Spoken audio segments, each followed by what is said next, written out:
a couple of months ago, Spotify said, after receiving a lot of criticism, they said that we are going to demote R. Kelly in our recommendation algorithm. We're not going to pull him off of Spotify, but I thought they pulled him. They just demoted him? They just demoted him in the algorithm, where they said, we're not going to recommend R. Kelly because of these complaints. So left him on the platform, but he won't show up in the recommendation engines. That drives a lot of streams, right? Yeah. So that's interesting. So when this happened, it's not just R. Kelly. They decided, as part of this new policy, to remove other artists that seem to be mostly black artists.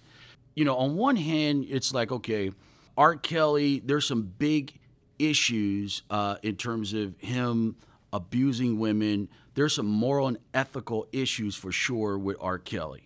However, do you have a point of view that black people should be reporting and making judgments on specific black artists and going to the big tech companies and trust the big tech companies to, hey, police this content, remove this content because of what these artists have done in the past or continue to do? Do you have a point of view on, you know, kind of supporting that type of protest with companies like Spotify? I don't really think I'm qualified to kind of speak to that. It's not really, when that information came out, I was like, oh, that's really interesting because, from a commerce side, I've never really seen a company kind of take that position. Generally, art is art. And are people going to, now that Bill Cosby has been convicted, are people going to stop watching his show? They've taken his show off the air. Is it off everywhere? Yeah, it's off. You think it's going to be off forever? Possibly. Some media organizations are sacrificing a lot of revenue where they just pulled the show. Yeah. Bill Cosby. Yeah. But we're just in a different era, man. If you think about it, think about what happened with Roseanne. You think about it from the context. When you do bad stuff, there's become kind of this commercial kind of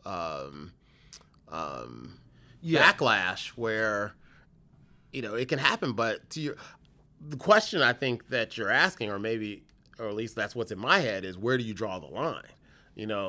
What is the what is the issue that could happen that could kind of knock you off of your pedestal? Yeah. So on a micro level, the folks complaining about R. Kelly and support, right? I think morally, ethically, they're right on point with kind of, hey, this guy's a bad guy, he's an evil guy. But within the macro context, where Spotify, Google, Facebook, on their own diversity reports, right, they may have 1% of black people. They may have 2% of black people, right? Mm-hmm. And so if black people are not represented at these big tech companies, at 1%, 2%, you're not going to be on the content policy teams who make decisions on how to police the platform and the content. So my problem with the group that went to Spotify is that we see the biasness in police departments, right? A lot of black people don't trust the police, but Spotify policy team is the police. Google, Facebook policy. This is me talking. Yeah, I was gonna say. I'm saying you're throwing some interesting. I'm saying that Google and Facebook, if they are going to police the internet in terms of what information that you see, what type of anti-racist, anti-white supremacist information you see, in a certain respect, Google and Facebook, they are controlling what you see, what's being marketed to you. So they have a police function. And so if you're telling them, hey, we need more police out there, we need more police, and you see that they're rounding up majority black artists. They're not touching, Bon Jovi. They're not touching Metallica, Guns N' Roses, and some other folks. Well, wait a minute, though. Who've had issues. Are you saying? Well, first of all, R. Kelly, has he been convicted of anything? I don't believe R. Kelly has ever been in jail for a sexual related crime. I'm not sure. Yeah, so but it's been. I think it's been. It seems to be widely known information. But I think for you to draw that link to like, does Bon Jovi have a similar case out there like that? Like Axl Rose. There's a list, and this is Spotify. I knew this was going to happen. Spotify came back and said we were wrong. This stuff wasn't baked. We didn't think about this stuff through. So I was very vocal about it on Twitter. But then after that, Spotify, of course, said this doesn't make any sense. Oh, so did they reverse it? They reversed it, yeah. So is he still not in the algorithm? Or I believe he's back in the algorithm. He's back in the algorithm? I believe that's my understanding. Well, that's interesting. So they kicked one rapper off the system, and they put it back as part of this policy. Who was the rapper? Triple X, who just, of course, was got murdered. Passed away. Oh, yeah, wow. Yeah. Yeah, I mean, I don't really have a sense for where that line gets drawn. I mean, if I'm Spotify, how are you making the decision? I mean, I think the point you're making is why one set of folks versus another, and I think that is a valid question. But I think that just goes to trying to figure out, what makes sense in terms of if you're going to establish a policy, it's got to be a specific policy that you can lay out equally.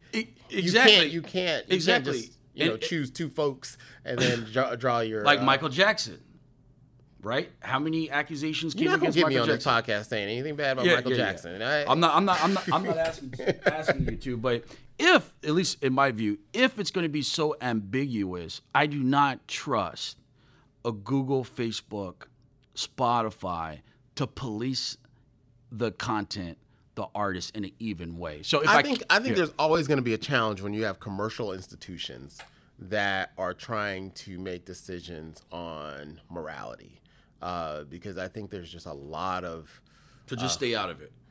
I ain't saying stay out of it. I'm just saying it's going to be a challenge. In the case of Roseanne, I mean, do you think that was the right decision to pull her off? I'm conflicted on that. I don't have a definite point of view. I can say for sure I'm not in the camp that, hey, she called someone a monkey and she loses her show. And the reason I would say that is that what's most likely going to happen is because we don't have the same amount of power, that policing of commentary, of talking about other groups, other people, it would have a disproportionate effect on the people who have less power. The interesting thing about that is that there was an African American woman in power that made that decision, which I mean, it's just a rare scenario. But that would impact my point of view. Where, hey, if you guys want to get a lot more freedom of speech policing, I just think that if you guys go down that route, in the short term, it looks good, right? So certain races are falling down. But what I have seen online in observation, that most likely that's going to have a disproportionate effect on the people with the least power, and particularly groups who are fighting the system. Yeah, I get that. But if the same party has responsibilities to regulate these beasts. These beasts are very influential. Yeah. Google, Facebook, they're crushing other businesses, right? They're crushing consumer privacy.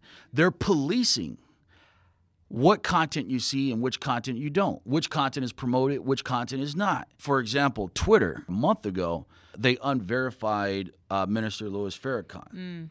But some folks say that, hey, why do you take his verification away based on the qualifications to get verified in terms of public figures? But other folks who have real power, like Trump, they stay verified. But, when these systems are policed, and a lot of our people sometimes are calling for the police, call the police, R. Kelly, this rapper, bring him. But when the police come out, you going in first, right? So be careful what you open up. So why does Obama get a pass on being cozy with Silicon Valley? I'm not aware of any big regulatory review, as these Amazon, Google, Facebook, as these companies are are getting bigger and bigger and more influential, more concentrated, more monopolistic. As these companies are getting bigger and bigger, the Obama administration is totally silent.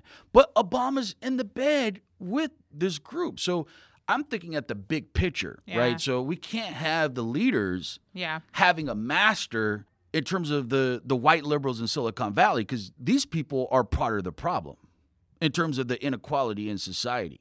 Generally speaking, yes. So I just don't know if, like, what's the best way to have avoided that problem, right? Because in terms of like, hey, there's not a lot of places I can get the money I need to bang back against the Republican Party. So I got to get the money from these guys. I got to get the support from these guys. No, I think they're his natural supporters I feel like both of them came up together in the same time, right? So like Obama definitely leveraged the internet to get his message across more than any other candidate did. And I think that tech, at least in the way that we know it right now, came up around the same years. You know, that was like the Web 2.0 era. There was a lot of change going on.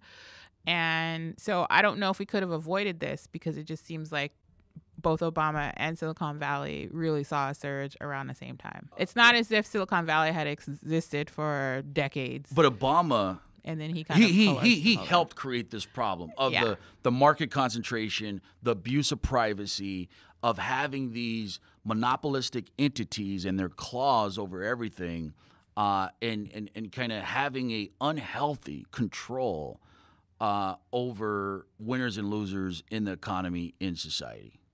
Yeah, but I mean, you know, it's not to say that all of Silicon Valley was on his side, or that they're all Democrats, because I don't think they are. I think, you know, there's some people who are problematic, or, you know, don't necessarily see the same views as Obama would.